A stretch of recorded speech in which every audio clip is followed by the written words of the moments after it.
अस्सलामुअलैकुम रहमतुल्लाहि वबरकातुहू। मेरे मुअज़्ज़ज़ सामीन, आज आपके सामने जो मज़मून पेश करने जा रहे हैं वो डिसीज़ेस ऑफ लैक्रीमल ऑपरेटस। इस ऑपरेटस की क्या साख्त है, एनाटॉमी है, इसके क्या अफ़आल हैं और किस इसका मकसद क्या है और इससे जुड़े हुए मुंसलिक अमराज क्या हैं, इसके बारे में तज़किरा किया जाएगा। तो सबसे पहले इसकी साख्त पर हम चलते हैं। This apparatus consist of number 1 lacrimal glands. यहाँ पर आप जो पीला देख रहे हैं ये जो है आपको लैक्रीमल ग्लैंड्स आपको दिखाई पड़ रही है।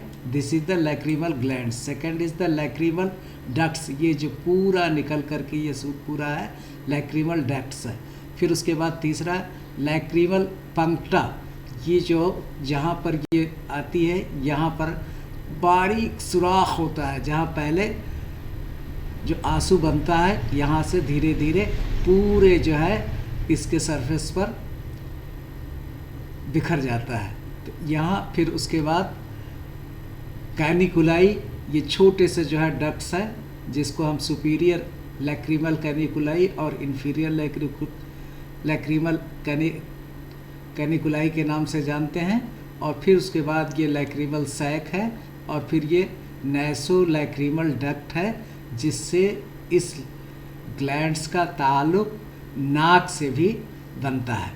तो ये सारे ऑपरेटर्स हैं लैक्रीमल ग्लैंड्स, फिर उसके बाद सुपर लैक्रीमल पंक्टम बारीक सुराख, फिर सुपीरियर लैक्रीमल कैनिकुलाई ये जो छोटी सी नाली आपको दिखाई पड़ रही है, फिर यहाँ सैक है जहाँ कलेक्ट होता है और ये वो नाली है जहाँ से इसका नेज़ल जो है कनेक्शन होता है।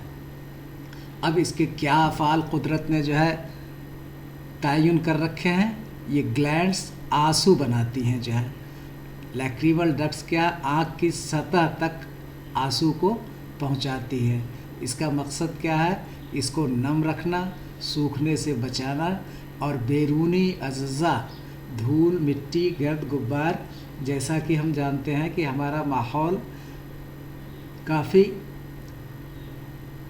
जो है पोल्यूटेड हो गया है, जहर आलूद हो गया है, पार्टिकुलेट मैटर हवा में बिखरे पड़े हुए हैं।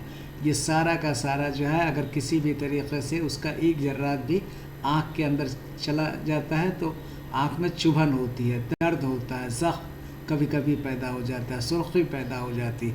तो ये जो है आंसू जब इसके पूरे सरफेस पर आता है तो एक तरीके से इसको हम्माम कराता है, इसकी सफाई करता है। वो आंसू के साथ गर्द गुब्बार बह करके आँख के बाहर आ जाते हैं। लैक्रीमल डक्ट्स ये जो है आपका पूरा आँख की सतह का आंसू पहुंचाते हैं। लैक्रीमल पंक्टा छोटे सुराख जो आंसू जमा करते हैं। ये पंक्टा जो अभी हमने बताया ये जो है बहुत बारीक पोर्स हैं, वेरी टीनी पोर्स, बहुत ही बारीक सुराख है जहाँ से आंसू जमा करते हैं और फिर बाहर निकलता है। लैक्रीमल कैनिकुलाई बारीक नालियों जो आंसू आगे को ले जाते हैं। और लैक्रीमल सैक आंसू यहाँ पूरा जमा होता है और नीरो लैक्रीमल डक्ट आंसू नाक तक उतारती है। तो ये इसकी साख्त एनाटॉमी है और इसके ये अफ़आल है, इसको याद करना बहुत ज़रूरी है। लैक्रीमल ग्लैंड्स जो ये हल्के पीले रंग में दिखाया गया है, फिर उसके बाद ये अपने ये जो है आंसू को पैदा करती है। आंसू आकर के इस बारीक सुराख में जो है हल्के जमा हो जाते हैं और फिर उसके बाद कैनिकुलाई से ये पूरे सरफेस पर बिखर जाते हैं।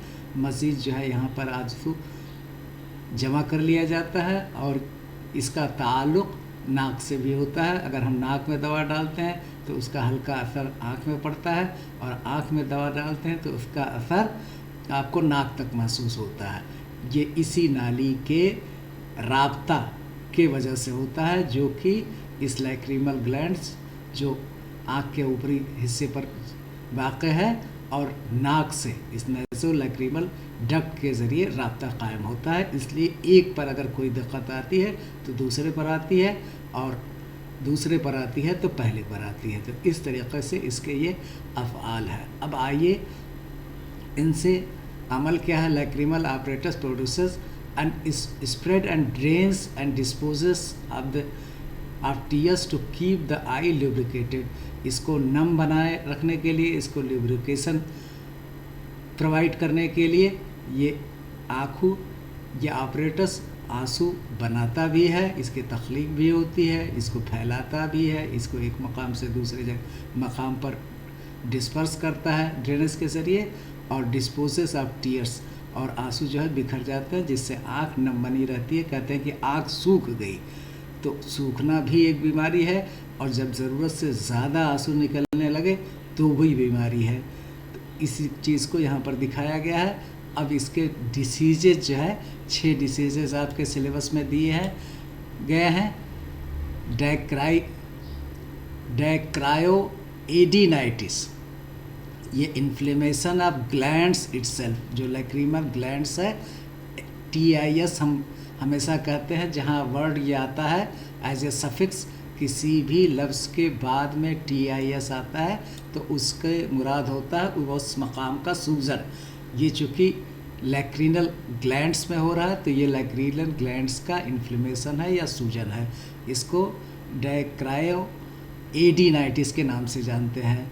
फिर उसके बाद डायक्रायोसिस्टाइटिस, अब ये नालियों का सैक का जो है, आपने जो है साख में देखा था एक ग्लैंड्स थी और ये लैक्रीमल सैक था, तो ये सैक में जब इन्फेक्शन होगा तो इसको हम जो है सिस्टाइटिस के नाम से जानेंगे।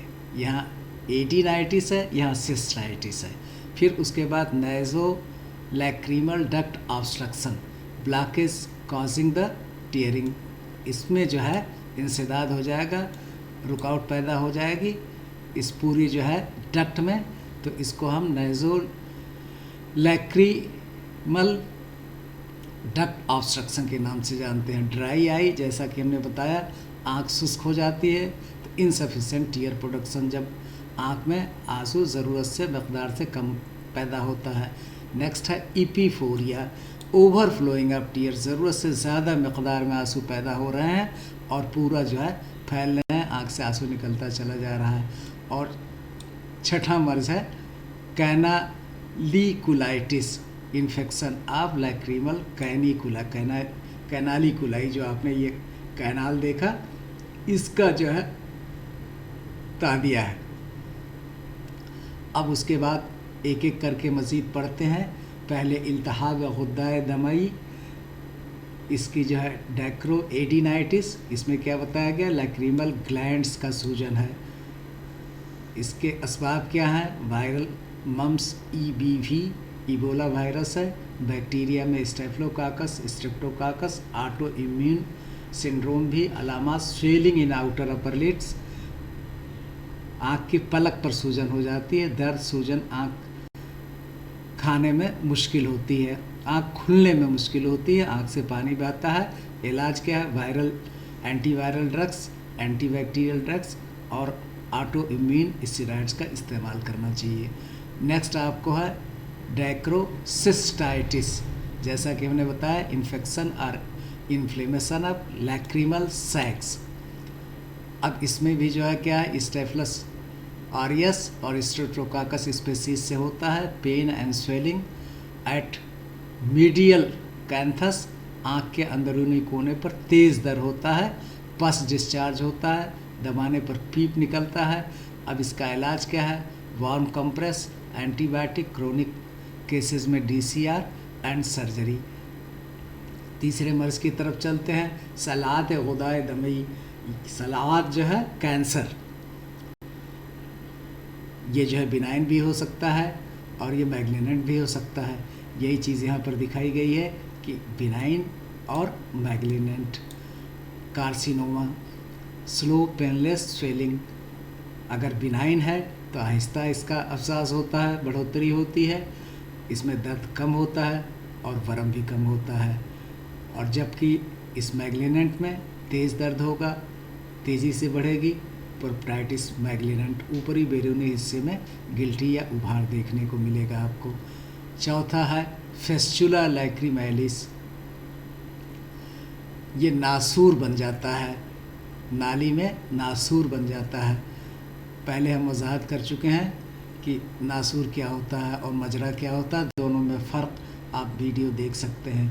एक में जो है सिर्फ एक जानिब खुला होता है, दूसरे में नासूर में दोनों जानिब खुला रहता है। इसका असबाब क्या है? क्रोनिक डेक्रोसिस्टाइटिस, ट्रामा, प्रीवियस सर्जरी और जल्दी सुराख से पानी या पीप का अखराज। मैनेजमेंट के लिए treat underlying obstruction, surgical corrections. Next आखिरी है वाटरिंग, ये दम्मा इपीफोरिया, इसमें ज़रूरत से ज़्यादा ओवर प्रोडक्शन ऑफ टीयर्स होता है और इस तरीके से अखराज में रुकावट, इसका क्या है? ओवर प्रोडक्शन, अखराज में रुकावट जब आ जाती है, आंसू गाल पर बहता रहता है, तो ये ओवर प्रोडक्शंस के इतने अलामात हैं।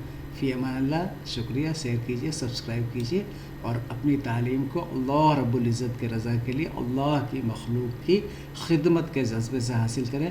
इंशाअल्लाह ये इल्म हासिल करना भी जो है इबादत होगा और ख़ुदा की मखलूक की खिदमत अल्लाह की रज़ा के लिए करना बेहतरीन अजर होगा। फ़ी अमानिल्लाह, शुक्रिया।